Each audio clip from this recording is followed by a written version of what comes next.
Pura-pura lumpuh. Episode 65. Terima saja hukumanmu. Karya Viaraya. Firas menghempaskan tubuh Prita dengan kasar hingga terlentang di atas tempat tidur. Laki-laki itu mengungkung istrinya dan mengunci kedua tangannya, menatap matanya dan melahap bibirnya dengan kasar. Kamu gak boleh pergi kemana-mana. Bibir ini, tubuh ini dan semuanya cuman aku yang boleh milikin kamu. Tegas Firas di tengah peraduan bibir yang menggebu. Kenapa? Kamu gak mau? Tanya Firas emosi sambil memicingkan matanya. Karena kesal tidak mendapat jawaban, ia mulai melucuti pakaian istrinya. Ia ingin melampiaskan amarahnya dengan cara menindih istri kecilnya itu. Setelah tidak ada selai benang pun di antara keduanya, kini Prita mulai bersuara dengan suara yang sedikit bergetar. Cukup Om, aku tahu, aku minta maaf, aku yang salah. Lirik Prita mengerti alasan suaminya berubah menjadi kasar. Cemburu, ya itu yang dapat Prita tangkap dari sikap suaminya. Dan satu-satunya cara untuk menghentikannya yaitu hanya satu, mengalah dan mengakui kesalahannya. Aku gak akan pergi kemana-mana kok. Aku cuma milik Om Firas seorang. Jadi cukup. Kita bisa melakukannya tanpa emosi. Aku takut dia kenapa-napa. Lanjut Prita menunduk menatap ke arah perutnya. Astaga. Firas terkejut dan langsung berpindah posisi. Ia berbaring di sebelah istrinya sambil mengusap calon anaknya. Maaf karena aku gak bisa menahan emosi. Aku cuma takut kehilangan kamu. Lirih Firas mengusap perut dan mengecup kening istrinya. Makanya, kalau cemburu itu bilang, gak usah pakai ngelak. Jadi kayak gini kan akhirnya. Dipancing dikit aja langsung ngamuk. Keluh Prita melihat tubuhnya polos sampai selai benang pun. Bisa nggak kalau kita lanjutin? Udah kepalang tanggung nih, pinta Firas. Nggak bisa. Ini hukuman buat Om Firas yang udah berani marah-marah nggak jelas sama aku. Sahut Prita tegas. Nah kan, gara-gara emosi yang berakhir penyesalan membuat Firas tidak mendapat jatah. Padahal saat ini ia sudah berada di puncak. Namun sayangnya Prita tidak memberinya akses untuk masuk ke dalam. Jadi terima saja hukumanmu Firas. Ayolah sayang, aku mohon. Emang kamu gak kasihan lihat aku yang udah kayak cacing kepanasan gini? Sebentar aja, sekali aja, aku bakal pelan-pelan kok ngelakuinnya. Gak bakal ganggu anak kita yang lagi tidur di sini. Mohon Firas menunjukkan wajah memelasnya. Sekali enggak, tetap enggak. Ambil baju aku dan pakaikan kembali. Tolak Prita tegas. Ia meminta agar Firas mengembalikan pakaiannya seperti sedia kala. Gimana bisa? Kamu sengaja mau mancing-mancing aku lagi? Keluh Firas bertanya. Emang kamu ikan apa dipancing? Udah cepet buruan pakein baju aku lagi. Sahut Prita memerintah. Aku bakal makein baju kamu seperti sedia kala, tapi sebelum itu kita main-main dulu. Gimana? Firas masih berusaha keras agar keinginannya segera terwujud. No, balas Prita tegas sambil menggoyang-goyangkan jari telunjuknya. Alah, sayang, aku mohon. Ya. Mohon Firas mengatupkan kedua tangannya. Om Firas, teriak Prita geram. Iya, ini aku bangun ambil bajunya. Dengus Firas kesal. Akhirnya ia memunguti pakaian yang berceceran di lantai karena ulahnya. Kemudian ia kembali duduk di samping istrinya. Kini Prita sudah merubah posisinya dan saat ini posisi mereka berdua saling berhadapan. Firas memakaikan baju Prita dengan ekspresi muram. Ketika sedang memakaikan baju dan keduanya tidak memiliki jarak lagi, Prita mengecup leher suaminya membuat darah Firas berdesir hebat. Ia menghentikan aktivitasnya dan menatap mata istri kecilnya. Sepertinya Prita sudah mengizinkannya untuk masuk ke dalam. Baiklah, jangan terlalu lama berpikir, Firas. Boleh? Tanya Firas. Boleh, tapi apa? Potong Firas bersemangat. Tapi aku yang memimpin, sahut Prita malu-malu. Prita sangat penasaran bagaimana rasanya memimpin. Ia pernah mendengar dari Anggi bahwa sekali-kali Prita harus mencobanya. Padahal gadis itu belum pernah mencobanya. Bahkan yang namanya berciuman saja ia belum pernah. Tapi sok-sokan mengajari Prita. Jadi penasaran bagaimana ketika gadis itu sudah menikah nanti. Lo pernah di atas nggak, tak? Tanya Anggi. Apanya? Jawab Prita balik bertanya. Lo kalau main kuda-kudaan sama Om Firas pernah di atas enggak? Tanya Anggi tanpa sensor. Belum pernah sih. Emang kenapa? Lo kok bisa nanya kayak gitu? Kayak udah pernah ngerasain aja, sahut Prita. Kemarin gue nonton sebentar, habis penasaran banget sih. Cobain deh, tak, sekali-kali lo yang mimpin, kata Anggi terkekeh geli. Awas, pengen bahaya lo. Yang ada ntar ayam tetangga lo sosor lagi. Canda Prita tertawa cekikikan. Iya deh, ntar kapan-kapan gue coba, lanjut Prita.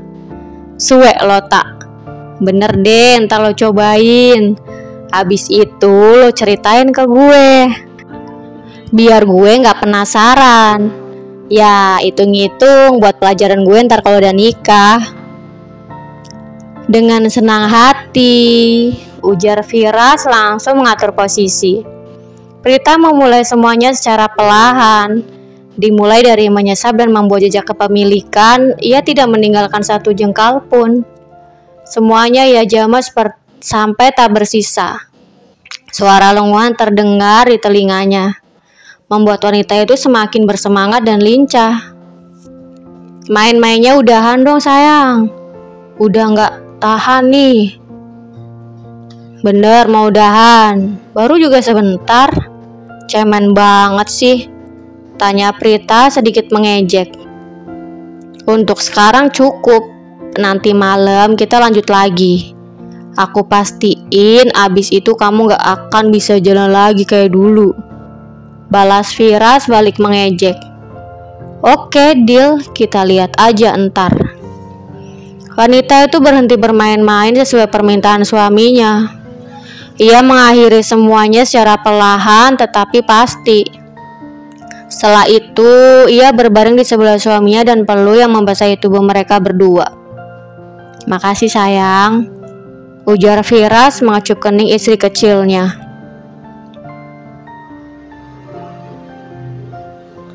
Akhirnya Prita bisa menceritakan pengalamannya pada Anggi nanti sesuai permintaan sahabatnya itu. Mudah-mudahan saja Anggi tidak benar-benar menyosor ayam tetangga setelah mendengar cerita dari Prita. Malam hari menunjukkan pukul 12 malam. Firas terlihat gusar antara ingin menagih janjinya atau membiarkan istrinya tertidur.